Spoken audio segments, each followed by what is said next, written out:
मैं संजीत और मैं वर्कशॉप कैलकुलेशन एंड साइंस लेकर के उपस्थित हूँ और आज चुंबकत्व का लास्ट पढ़ेंगे। इसमें हम बता रहे थे फैराडे के विद्युत चुंबकीय प्रेरण के नियम। ठीक है, फैराडे के विद्युत चुंबकीय प्रेरण के नियम ये बताया जा रहा था आपको। फैराडे के विद्युत चुंबकीय प्रेरण के नियम है।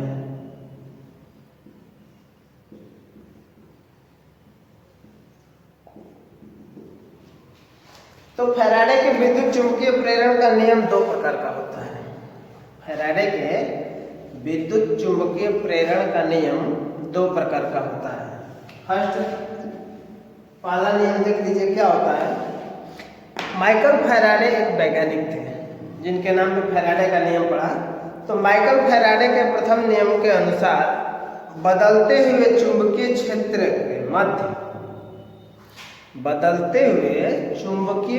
के मध्य चालक को रखा जाए तो चालक में विद्युत वाहक बल उत्पन्न हो जाता है। फिर से, बदलते हुए चुंबकीय क्षेत्र के मध्य में यदि चालक को रखा जाए तो चालक में विद्युत वाहक बल उत्पन्न हो जाता है। या स्थिर चुंबकीय क्षेत्र में चालक को घुमाया जाए, स्थिर चुंबकीय क्षेत्र में चालक को घुमाया जाए तो चालक में विद्युत वाहक बल उत्पन्न हो जाता है। विद्युत वाहक बल EMF electromotive force, EMF electromotive force उत्पन्न हो जाता है। ये तो पहला है। दूसरा नियम क्या है इसका? यदि उत्पन्न विद्युत वाहक बल की मात्रा चुंबकीय फ्लक्स के परिवर्तन की दर के समानुपाती होती है। उत्पन्न EMF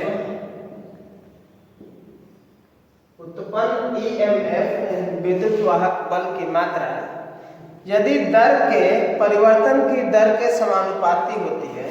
किसके? चुंबकीय फ्लक्स के। चुंबकीय फ्लक्स के परिवर्तन की दर के समानुपाती होती है। यदि फ्लक्स ∅1 ∅2 फ्लक्स, यदि मान लीजिए कि फ्लक्स ∅1 और दूसरा ∅2, यदि फ्लक्स ∅1 और ∅2 है तथा क्लाइम में टर्न की संख्या माने तार लपेटने की संख्या n है। टर्नों की संख्या कितनी है?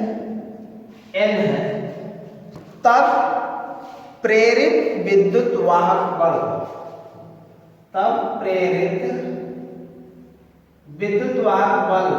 EMF इलेक्ट्रोमोटिव फोर्स विद्युत वाहक बल बराबर होता है टर्न गुणे फ्लक्स बदलने की दर। क्या होता है? फ्लक्स बदलने की दर, फ्लक्स बदलने की दर ये होता है प्रेरित विद्युत वाहक बल बराबर फ्लक्स बदलने की दर। यानी कि इसको हम लिख सकते हैं तब EMF बराबर टर्न n से, ठीक है, और फ्लक्स कब बदलेगा? जब ∅2 माइनस ∅1 बटा में t हो। ठीक है, फ्लक्स ∅1 ∅2 है तो ∅2 माइनस ∅1 बटा में t, टाइम समय होता है ये t। इनके बदलने की ये क्या है? दर है। तो ये विद्युत वाहक बल इतना वोल्ट होगा ठीक है, तो ये है आपका प्रेरित विद्युत वाहक बल। तो यह है माइकल फैराडे का दूसरा नियम। अब इसमें क्या होता है कि लेंज के नियम के अनुसार यदि विद्युत वाहक बल में सदैव उत्पन्न करने वाली ताकत का अगर विरोध करता है, लेंज के नियम, एक लेंज एक वैज्ञानिक दूसरे वैज्ञानिक हैं, इनके नियमानुसार यदि प्रेरित विद्युत वाहक बल में सदैव इसे उत्पन्न करने वाली ताकत का विरोध करता है, तब उस कंडीशन में E बराबर, केवल E बराबर लिखेंगे, केवल E बराबर सेम टू सेम ये हो जाएगा बल N पोस्ट में φ2 माइनस φ1 बटा में T। लेकिन ये पॉजिटिव है, ये निगेटिव होगा। क्यों निगेटिव होगा? क्योंकि यह विरोध उत्पन्न करेगा। तो विरोध उत्पन्न कब करेगा? जब यह निगेटिव होगा। तो उसी को कह रहा है कि लेंज के नियम के अनुसार, ठीक है ना, विद्युत वाहक बल EMF बराबर माइनस n मल्टीप्लाई φ2 माइनस φ1 बटा में T, ये होता है। तब प्रेरित हुए विद्युत वाहक बल के प्रकार बदल जाएंगे। उस कंडीशन में प्रेरित हुए विद्युत वाहक बल दो प्रकार का होगा। EMF दो प्रकार का होगा। पहला डायनेमिकली प्रेरित विद्युत वाहक बल और दूसरा स्टैटिकली प्रेरित विद्युत वाहक बल। पहला डायनेमिकली प्रेरित विद्युत वाहक बल और दूसरा स्टैटिकली विद्युत वाहक बल। तो ये होते हैं अपना। अब देखते हैं चुंबक बनाने की विधि। चुंबक बनाने की विधि, तो चुंबक किन किन हम विधियों से बना सकते हैं, ठीक है, इसके बारे में पढ़ते हैं। चुंबक बनाने की विधि। तो चुंबक पदार्थ में चुंबकीय गुण बनाने की या चुंबकित करने की मुख्य विधियां निम्न प्रकार की हैं। मुख्य तीन विधि हैं, ठीक है। पदार्थ को चुंबक बनाने की तीन प्रकार की विधियां हैं। पहला है स्पर्श विधि। पहला है स्पर्श विधि। स्पर्श विधि। स्पर्श विधि में क्या है? स्पर्श विधि के द्वारा हम कैसे बनाएंगे चुंबक? तो स्पर्श विधि भी तीन प्रकार की होती है।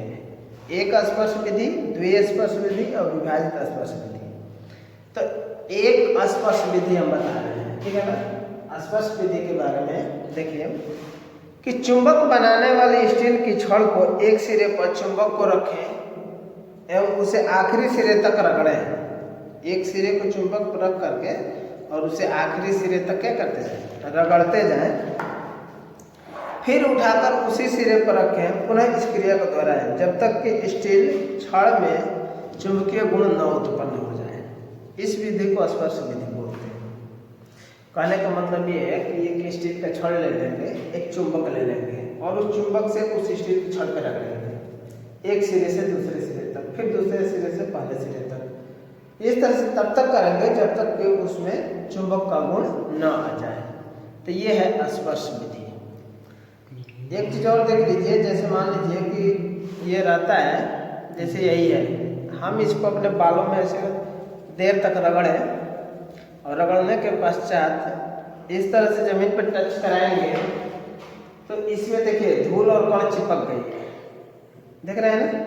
तो ये स्पर्श विधि का ही कमाल है कि मतलब कि एक दूसरे के ऊपर अगर रगड़ किया जाए तो उसमें चुंबक का गुण आ जाता है। ये होती है क्या? स्पर्श विधि। अब द्विस्पर्श विधि क्या है? इसमें चुंबक बनाई जाने वाली छड़ को दो चुंबक के विपरीत दिशा में रखते हैं। चुंबक जिस छड़ को बनाना होता है उसके दोनों छड़ों के विपरीत दिशा में रखते हैं, यानी कि एक का एन एस रखेंगे तो दूसरे का एन सिरा रखेंगे, ठीक है। जैसे मान लीजिए उसमें ये हमारा कोई छड़ है और इसको चुंबक बनाना है, तो ये एक चुंबक है हमारा और यह एक हमारा दूसरा चुंबक है। तो ये इसका अगर N सीधा इधर है तो इसका S सीधा इधर हम क्या करेंगे, इसी से टच कराएंगे, इससे बिल्कुल क्या करेंगे, टच करा लेंगे। और ये हमारा क्या है, चुंबक बनाने वाली छड़ है, पार्ट है, तार है, जो भी है। तो इसको क्या करा है कि दिशा में रखते हैं, रगड़ने वाले दो चुंबकों के विपरीत सिरों पर एक लकड़ी का गुटका छड़ के केंद्र पर रख देते हैं, जिससे यह कई बार यदि रगड़ा जाए इसमें इन दोनों को, मैग्नेट को, और कुछ समय के पश्चात छोड़ दिया जाए तो यह ऑटोमेटिक क्या बन जाएगा, चुंबक बन जाएगा। तो इस तरह से इसके द्वारा हम बनाते हैं। दूसरी विधि है विद्युत धारा विधि। तो ये स्पर्श विधि तो समझ गए। दूसरी विधि है विद्युत धारा, विद्युत धारा विधि।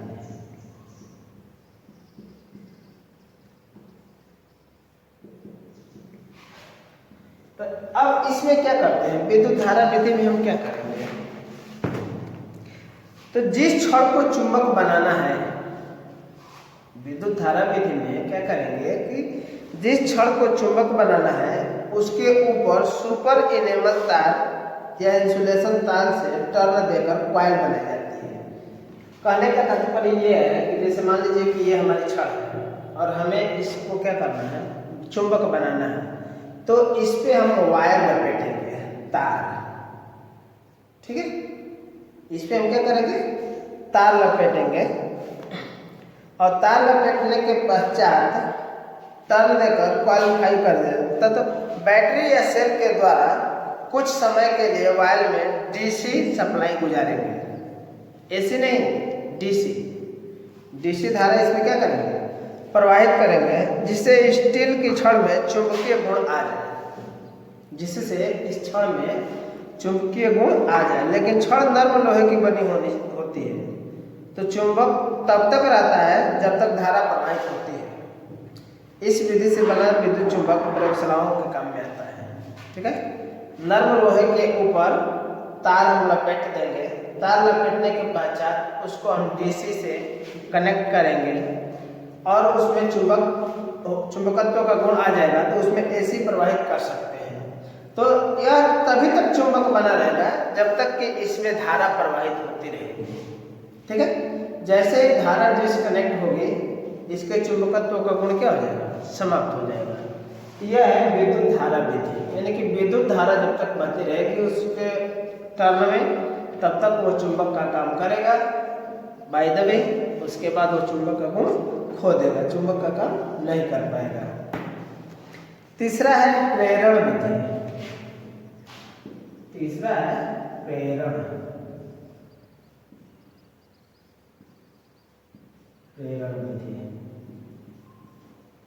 ठीक है। अब इस प्रेरण विधि में क्या है कि व्यवसायिक तौर पर इस विधि का प्रयोग चुंबक बनाने में किया जाता है। जैसे इसमें एक पोल चार्जर प्रयोग में लिया जाता है। लोहे के कोर के आसपास सुपर इनेमल, एक तार का नाम है ये, ठीक है, सुपर इनेमल तांबे की तार द्वारा पोल में चार्जर बनाने हेतु टर्न कर दिए जाते हैं। मैंने एक पोल लेंगे और पोल में तार को क्या करेंगे, लपेट देंगे। पोल चार्जर में डीसी सप्लाई करेंगे, सेम जैसे विद्युत धारा बना रहे हैं वैसे, ठीक है, जिससे स्टील छड़ चुंबक बन जाती है। उसे चार्जर की कोर पर रखा जाता है। डीसी सप्लाई गुजारने पर छड़ शक्तिशाली चुंबक बन जाती है। इस विधि से सबसे अधिक और किसी भी आकृति के चुंबक बनाए जा सकते हैं। स्पीकर, माइक्रोफोन, विद्युत यंत्र में ऐसे चुंबक का ही प्रयोग किया जाता है। इस विधि में चुंबकीय कंपास, टेलीफोन के चुंबक का भी प्रयोग करते हैं। सेम टू सेम जैसे विद्युत धारा विधि द्वारा बनाएंगे, प्रेरण विधि भी क्या है, इसी का रूपांतरण रूप है, इसी का रूपांतरण रूप प्रेरण विधि भी है, ठीक है। तो इस तरह से हम क्या करेंगे, मैग्नेट बना लेंगे। आज के लिए बस इतना ही, थैंक यू।